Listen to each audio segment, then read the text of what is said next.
I think that most attempts are a human being who has no other way in that moment of stopping the pain. When you see progressing attempts and you wonder, why hasn't that person succeeded? Or do they just continue to need attention or whatnot? It's not necessarily that. You see as someone who is fighting and fighting and fighting and fighting. And there are certain triggers in life that will just throw you to your knees. And when you try to get up, it punches you out. What should a parent or a loved one be looking for if they have their child or someone in their home that they're close to? Like, what are some of the signs or the red flags that their loved one is potentially going to commit suicide or attempt at committing suicide? It's a really difficult question to answer, only because so many young people and us grown-ups are really good at hiding. Right. We're really good at having still great grades or performing in athletics. The time we're recording this, we're coming off of a string of really devastating young female college suicides of high performing athletes. So we're looking at people saying they had great grades, they were All-American, they were on these winning sports teams, they had everything going for them, they were fulfilling their scholarship. We're really good at masking and hiding. And so the thing is that instead of, I would say, looking for signs, I would say being that kind of, even if you term it annoying, that person who says, we're going to talk about this, we're going to use the word suicide. Anybody who has a child in school, that school or that district has experienced a suicide. Right. Even down to the young ones, right? And so not being afraid to talk about that and also to talk about this is, I think, one of my problems was when we look at young people, they can't see what you and I can see at this point. What does happen if you lose your scholarship? Can we talk about it? What would happen if you lost the scholarship? Can we process that as a family? Right. Okay. Can we go through that? What would happen if you failed AP English? What would happen if you bombed the SAT? What would happen if that boy broke up with you for your best friend and you saw them at the junior high dance? These are the things I think is our young people, these types of failures, you and I know that life is about a string of failures. Yeah. And it's how we rise back and what we learn from these failures that spur us on to our greatest joy and our greatest passion. But young people don't know that. Right. And they can't see that because they're not ready for it. So if those of you who are parents, can really start to process with them and help them understand that they are not going to go through any of that alone, and understand that they may be worried about disappointment, especially with young people too. What happens if someone spreads a photo of you that was supposed to be private for someone? Can we talk about how mom and or dad can help you through that? What can we do? What would that look like? Because odds are they have a friend who's gone through something. Was when we look at when suicides with young people, there's, especially with the super young ones, there's usually something that happens with school, with the peer base, that has been that straw that breaks the camel's back. Right. And if we can really nurture them to talk about these things so that they know there's a safe place to come to. What happens if you were drinking and you get in a wreck in that car?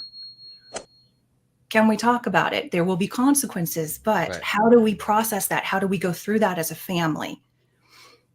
It's like, what's the worst case? To get a free copy of the 12-step guide that I created for you, click on the link in the description below. Yeah, right? It's like, because I think too, so often, and I didn't want to disappoint my parents. And so we hide things as young people from our parents or our coaches or whoever it is who's that authority figure who we respect.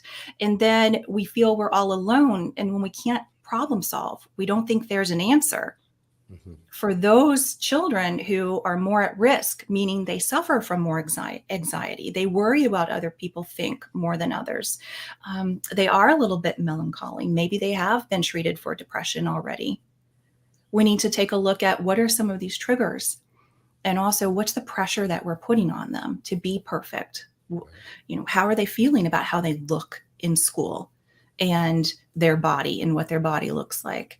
And, especially athletics, academics, getting into college. And then once they're in college, what happens if college isn't for them? So so your first how many attempts did you have? So your first attempt was a cry for help, right? I really do. Yeah. I feel like it was just a matter of, I don't even know what to do here. I'm a young woman and I just need somebody to come help me and fix me. Are most attempts cries for help? See, I don't think so. I think that most attempts are a human being who has no other way in that moment of stopping the pain.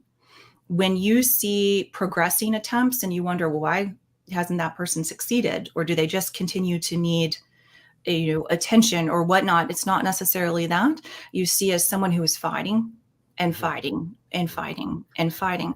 And there are certain triggers in life that will just throw you to your knees. And when you try to get up, it punches you out.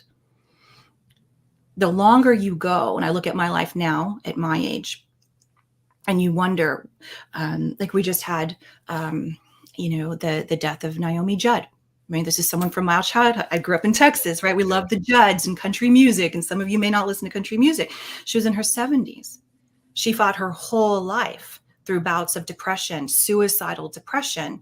And you can come in and out of that. Not everybody has to go in and out. Some people go through a phase, they recover, and they may not have any issues until, as part of life, we lose loved ones in life. Sometimes a trigger like that, really deep triggers, can reactivate it. But other than that, it's really something in the past. You might be like me, where I have phases. I still have to deal with the urge to leave this earth. And so I have to work my recovery in a way that is pretty aggressive. And I know that she did too. And so you look at that and think, well, how does someone get what you got that far? So how can you have everything? You're rich, you're famous, you're adored, you're beautiful. You have the big house, the great daughters and all of this, but it's the illness. And I think that with addiction, it's not really selective.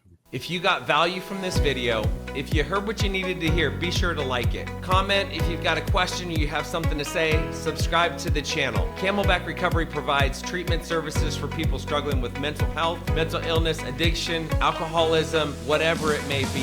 So if you or a loved one is struggling and you need some guidance and you need some direction, reach out to us. Our contact information is down below, or you can go to our website, camelbackrecovery.com, whether it be detox, inpatient treatment, outpatient treatment, sober living, recovery coaching, sober companion services, whatever it may be. Like I said, we can either help you or make sure that you get sent in the right direction.